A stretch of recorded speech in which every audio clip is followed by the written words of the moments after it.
Oke, perkenalkan, nama saya Santi Permangsari Artona, NPM 2011110029 dari Universitas Harapan Medan. Oke, kali ini kita membahas pengujian normalitas data chi-square atau x pangkat 2. Fungsi dari chi-square, seberapa tepat frekuensi yang teramati cocok dengan frekuensi yang diharapkan. Dapat digunakan untuk data skala nominal, ordinal, interval maupun rasio. Ciri-ciri chi-square yaitu pertama selalu positif, kedua bentuk distribusi chi-square tidak ditentukan banyaknya sampel melainkan banyaknya derajat bebas atau DF, di mana DF sama dengan K kurang 1. Ketiga yaitu bentuk distribusi chi-square menjelek positif.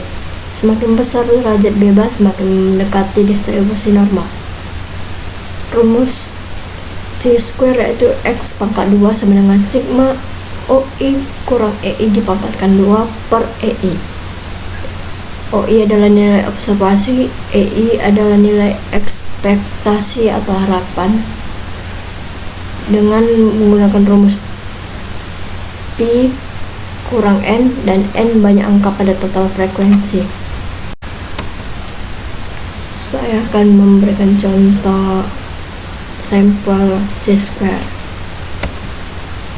Dan ini adalah data sampel yang akan digunakan. Ada 97 nomor ya. Pertanyaannya yaitu pertama tentukan hipotesisnya, yang kedua hitung besar nilai x pangkat 2 nya, ketiga simpulkan hasil pengujiannya. Kita cari dulu perhitungannya ya. Pertama, tentukan nilai maksimum terbesar atau minimum terkecil, atau dapat juga membuat tabel urutan data dari yang terkecil ke yang terbesar. Nilai terbesarnya tadi adalah 38, kita dapat, dan nilai terkecilnya adalah 11. Bisa kita lihat kembali pada tabel sebelumnya. 38 di nomor 89 ya, paling terbesar, dan nomor 7 itu data yang paling terkecil.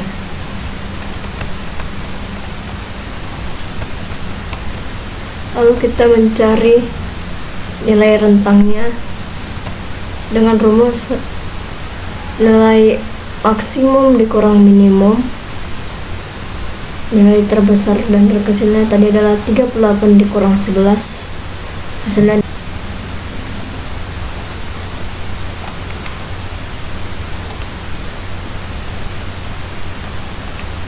lalu kita mencari jumlah kelasnya dengan menggunakan rumus K sama dengan 1 tambah 3,3 log N. K sama dengan 1 tambah 3,3 log N. N adalah 97 dari 97 data tadi. Ini 97 data tadi. Lalu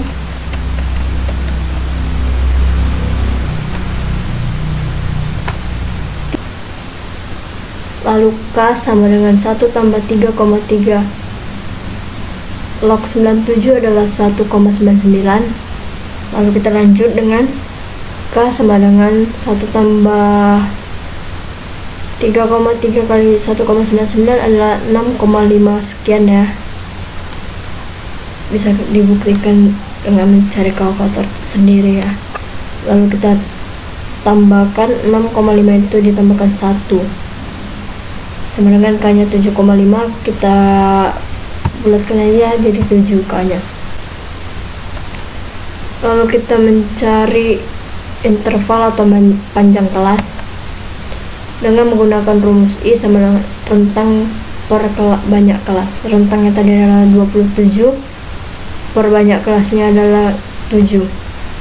27 dibagi 7 adalah 3,857. Kita bulatkan menjadi 4, maka interval atau panjang kelasnya adalah 4. Lalu kita mencari tentukan kelas atas bawah dan kelas atas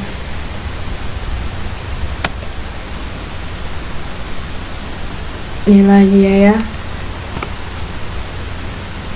kelas atasnya. Dari mana dapat 11 sampai 14, 15 sampai 18, 19 sampai 22, dan begitu seterusnya. Kita tadi kan ada banyak 7 kelas. 7 kelasnya ini kita tentukan dari tabelnya tadi.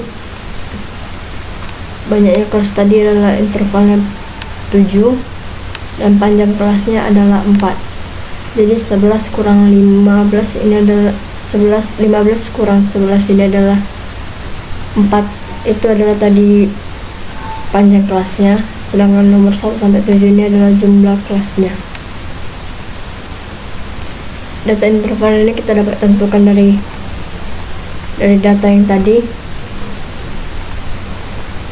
Kita buat aja data yang terkecil otomatis adalah 11 dan data yang terbesar tadi adalah 38, tinggal menentukan ininya. Lalu kita cari FI-nya. FI-nya itu dari data 11 sampai 14 ada 8 data. Dari 15 sampai 18 ada 18 data. Dari 19 sampai 22 ada 34 data. 23 sampai 26 ada 20 data. 27 sampai 30 ada 12 data. Dan 31 sampai 34 ada 3 data. 35 sampai 38 ada 2 data. Lalu FI nya ini kita jumlahkan jadi 97. Kita tinggal mencari nilai tengah. Nilai tengahnya itu adalah 11 tambah 14 dibagi 2. Kelas bawah ditambah kelas atas dibagi 2, maka dapatnya 12,5, 16,5, 20,5, 24,5, 28,5, 32,5, 36,5. Contohnya ini 11 tambah 14 dibagi 2 adalah 12,5, 15 tambah 18 dibagi 2 adalah 16,5, begitu juga seterusnya. Lalu kita tinggal jumlahkan, yaitu 171,5. Lalu kita mencari nilai rata-rata. Setelah menemukan FI dan XI nya, kita tinggal mencari FI kali XI, yaitu 8 kali 12,5 maka 100, 18 kali 16,5 297, 34 kali 20,5 697, begitu juga dengan seterusnya. Lalu kita jumlahkan, yaitu dari 100 sampai 73 maka hasilnya 2096,5. Lalu kita mencari rata-ratanya, yaitu rata-rata sama dengan sigma FI kali XI per sigma FI. Jumlah sigma FI kali XI adalah 2096,5 dikali jumlah FI 97, maka 2096,5 dibagi 97 adalah 21,6.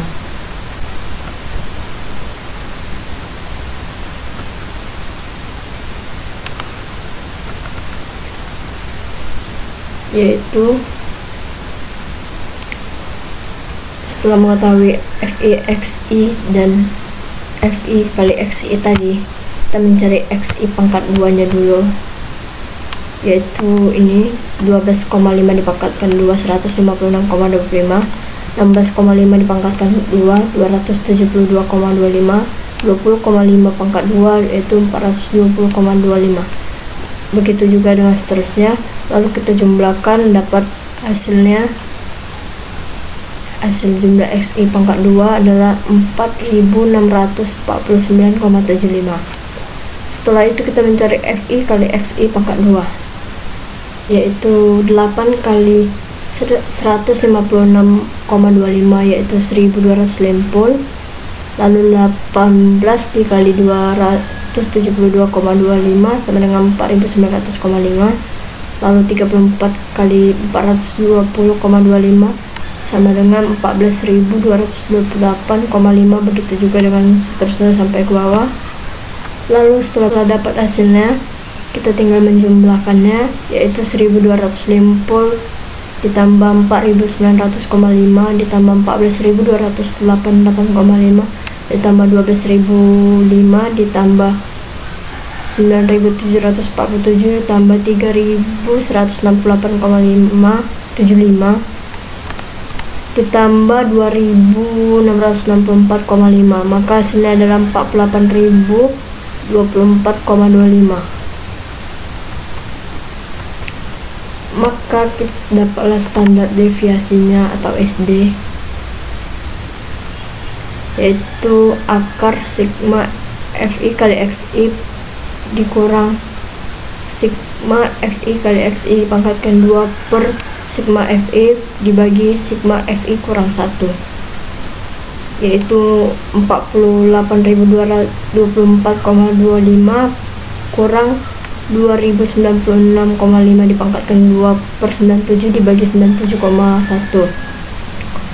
48.024,25 dikurang 45.312,5 kita dapatkan dari 2.096,5 dikali 2.096,5 dibagi 97, maka hasilnya adalah 45.312,5, lalu dibagikan 96, maka akarnya dapat 28,5.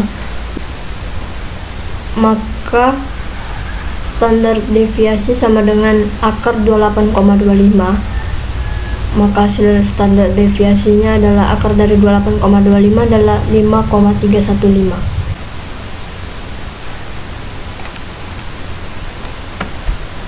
Lalu kita mencari nilai Z. Kita cari dulu batas interval kelas. Batas interval kelas bawah itu batas kelas bawahnya dikurang 0,5, sedangkan batas kelas atasnya itu batas kelas atas ditambah 0,5. Seperti ini, 11 dikurang 0,5 adalah 10,5, itu batas kelas bawah, sedangkan batas kelas atasnya 14 ditambah 0,5 sama dengan 14,5. Begitu juga dengan seterusnya sampai ke yang 35 dikurang 0,5 sama dengan 34,5, dan atas kelasnya adalah 38 tambah 0,5 sama dengan 38,5. Lalu kita mencari nilai Z. Nilai Z sama dengan XI dikurang X rata-rata dibagi standar deviasi. XI nya ini adalah batas kelas bawah yang pertama, sedangkan XI yang ini adalah batas kelas atas. Contohnya ini, batas kelas bawah tadi adalah hasilnya XI nya adalah 10,5 dikurang rata-ratanya tadi adalah 21,6 dibagi standar deviasi tadi adalah 5,315 sama dengan min 2,09, dan batas kelas atasnya yaitu Z sama dengan XI kurang X rata-rata dibagi standar deviasi. Tadi hasil batas atas kelasnya itu yang atas adalah 14,5 dikurang 21,6 per 5,315 sama dengan min 1,34. Begitu juga dengan yang seterusnya. Ini yang kedua itu min 1,34 hasilnya, sedangkan yang atasnya adalah min 0,58, dan ini adalah lanjutannya nih. Yang ketiga batas kelas bawahnya adalah min 0,58, dan ini adalah batas kelas atasnya yang ketiga yaitu hasilnya min 0,17, dan ini ada yang keempat batas kelas bawahnya adalah min 0,17 dan batas kelas atasnya adalah 0,92. Yang kelima batas kelas bawahnya adalah 0,92 dan yang batas kelas atasnya adalah 1,68. Yang keenam batas kelas bawahnya adalah 1,68 dan yang batas kelas atasnya 2,43, dan yang terakhir batas kelas bawah 2,47 dan batas kelas atasnya adalah 3,18. Nah, ini kita masukkan ke dalam tabel seperti ini contohnya. Kita lihat ya. Lalu kita mencari nilai pi ya, nilai pi dengan rumus nilai baku pi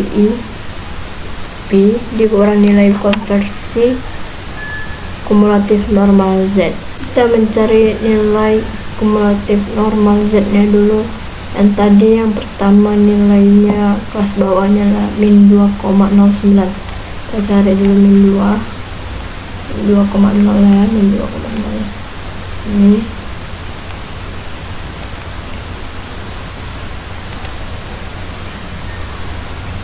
Sisanya adalah 0,09 nih.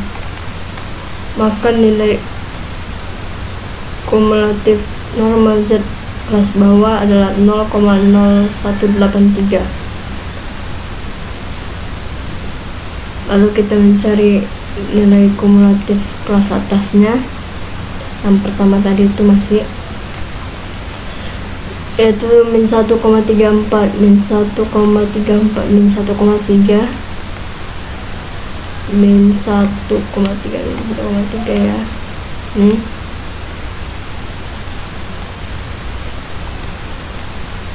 Lalu kita cari sisanya adalah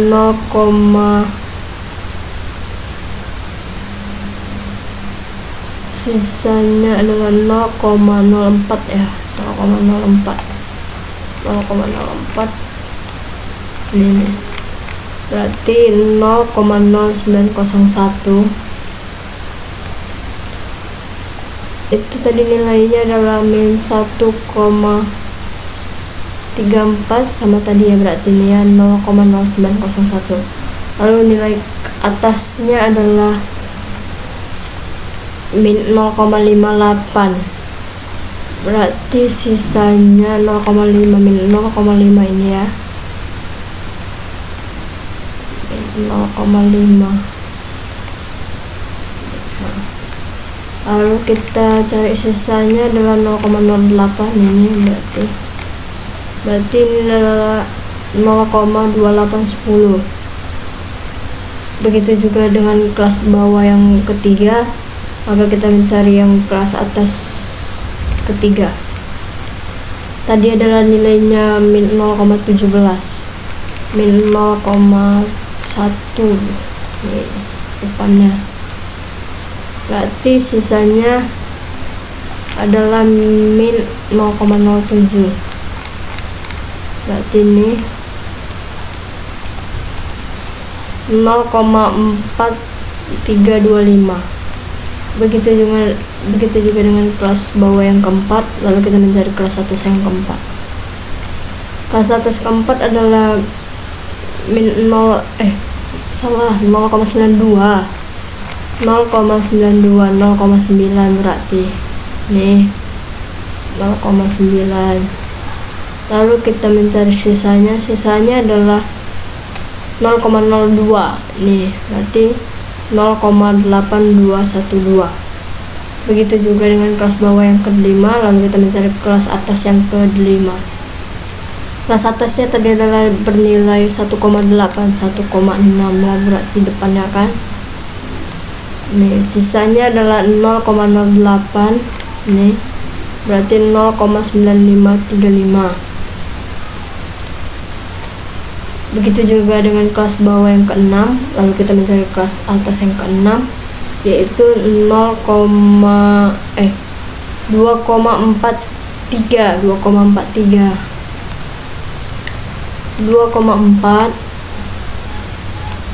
nih, berarti sisanya 0,03 nih, berarti nilai kumulatif normal Z adalah 0,9925.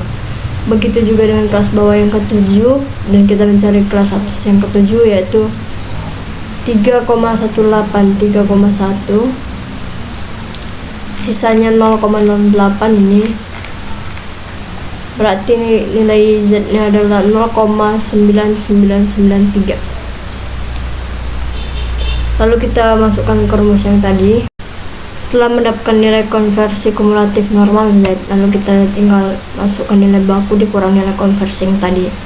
Yang pertama itu nilai kelas bawahnya 0,5 dikurang 0,0183 sama dengan 0,4817, dan nilai yang kelas atasnya 0,5 dikurang 0,0901 sama dengan 0,4099. Lalu kita kurangi 0,4817 itu kita kurangi dengan kelas atasnya 0,4099, maka hasilnya 0,0718. Yang kedua, nilai kelas bawahnya adalah tadi 0,0901, maka dikurangi aja 0,5 dikurang 0,0901 sama dengan 0,4099, itu adalah kelas bawah. Dan kelas atasnya adalah 0,2810 tadi ya, maka hasilnya adalah 0,5 dikurang 0,2810, maka 0,2190. Batas kelas bawah dikurang batas kelas atas, yaitu 0,4099 dikurang 0,2190 sama dengan 0,1909. Begitu juga dengan yang seterusnya yang tadi, 0,5 dikurang nilai kumulatif yang tadi, lalu di nilai kelas bawah dikurang nilai kelas atasnya. Yang ketiga hasilnya adalah 0,1515. Begitu juga dengan yang keempat, nilai pi nya adalah 0,2537. Kelima, nilai pi nya adalah 0,1323. Dan yang keenam adalah nilai pi nya 0,0390. Lalu ini yang ketujuh, nilai pi nya adalah 0,00068. Ini kita masukkan dalam tabel saja. Lalu kita mencari nilai OI. Nilai OI itu adalah nilai frekuensi atau FI nya. Jumlahnya adalah 97. Lalu kita mencari nilai EI. Rumusnya yaitu EI sama dengan Pi dikali N. Maka yang pertama EI nya itu 6,9646. Dari mana? Dari Pi tadi. Pi yang pertama adalah 0,718 dikali 97. 97 adalah nilai N atau jumlah data tadi 97. Itu juga yang kedua, nilai EI nya adalah 18,5173. Yang ketiga, nilai Pi nya tadi adalah 0,1515 dikali nilai N 97, maka nilai EI nya adalah 14.000,6955. Yang keempat, nilai EI nya adalah 24,6089. Yang kelima adalah 12,8331. Yang keenam adalah 3,7830. Dan yang terakhir adalah nilai EI nya 0,6596. Kita masukkan dalam tabel aja seperti yang dijelaskan. Nilai P nya tadi adalah 0,4817 dikurang 0,4099 sama dengan 0,718. 0,718 ini kita kalikan dengan N. N nya adalah 97 dari data tadi, jumlah data itu, atau nilai OI nya, jumlah OI, maka dapat 6,9646. Begitu juga dengan yang seterusnya sampai yang terakhir, yaitu 0,0068 dikali 97 sama dengan nilai EI nya 0,6596. Lalu kita mencari nilai DF menggunakan rumus DF tadi adalah DF sama dengan K kurang 1. DF sama dengan K adalah jumlah interval kelasnya. Interval kelasnya tadi adalah 7 dikurang 1 sama dengan 6. Lalu kita mencari nilai alfa. Alfa itu 5%. 5% berarti 0,025. Maka X pangkat 2 tabelnya adalah 0,05 dan DF nya tadi adalah 6 sama dengan 12,592.